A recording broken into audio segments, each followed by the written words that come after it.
I'm going to teach you what every status effect means in Dead by Daylight. The undetectable status effect is a buff applied to the killer which suppresses the terror radius and red stain and prevents their aura from being revealed to survivors. The oblivious status effect is a debuff to survivors, causing them not to hear the killer's terror radius or heartbeat, making them unable to track the killer's proximity. This means they do not suffer any effects that would require them to be inside the terror radius to be applied, for example the clown's perk Coulrophobia.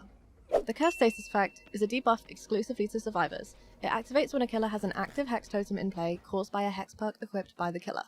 Examples of these are No One Escapes Death, Ruin, and Devour Hope. Hex perks randomly assign to one of the 5 dull totems on the map when active, and turns it into a hex totem. This totem can be cleansed by survivors to remove this curse effect. The Blessed status effect is a buff for survivors only, which activates when a survivor is inside the area of effect of an active boon totem. The effect that is applied is dependent on what perk has been used to bless the totem. Some examples are Circle of Healing and Exponential. This effect can be cleared by the killer snuffing the boon totem, returning it to a dull totem. Bloodlust is a buff exclusively to the killer. They gain movement speed during prolonged chases, and it has 3 tiers. The first tier procs when chase time exceeds 15 seconds and grants a plus 0.2 meters per second speed boost. Tier 2 procs after 25 seconds, granting a 0.4 meters per second increase, and Tier 3 procs after 35 seconds and grants a 0.6 meters per second speed boost to the killer. Madness is a Tier 3 debuff exclusive to survivors, and it is also exclusive to trials against the Doctor.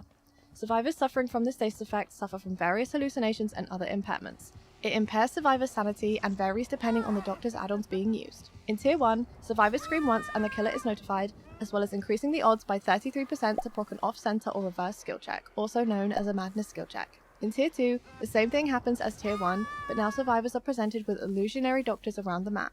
In Tier 3, survivors scream intermittently, alerting the killer, as well as having 100% odds to trigger a Madness skill check. Again, there are illusionary doctors, but they are now more intensified, and survivors are unable to perform conspicuous actions such as repairing gens or healing until they have snapped out of it. Deafened is a semi-used debuff that can be applied to both survivors and killers. This effect is not actually displayed on the HUD, but its effects are used in some unlockables such as add-ons, perks, or items. Players suffering from this effect have their audio muffled temporarily and can hear a tinnitus-like whistling sound. Examples of unlockables that do this are the item Flashbang and Hag's add-on Disfigured Ear. The Glyph status effect is a debuff that is currently exclusive to killer. It indicates that the killer is suffering from a debuff that was applied after interacting with a glyph.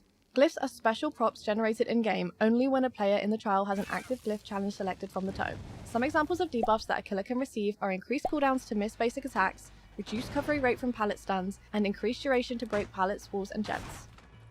If you have any questions, please feel free to let me know in the comments, or you can come over to my Twitch when I'm streaming live and you can ask me any questions you like over there.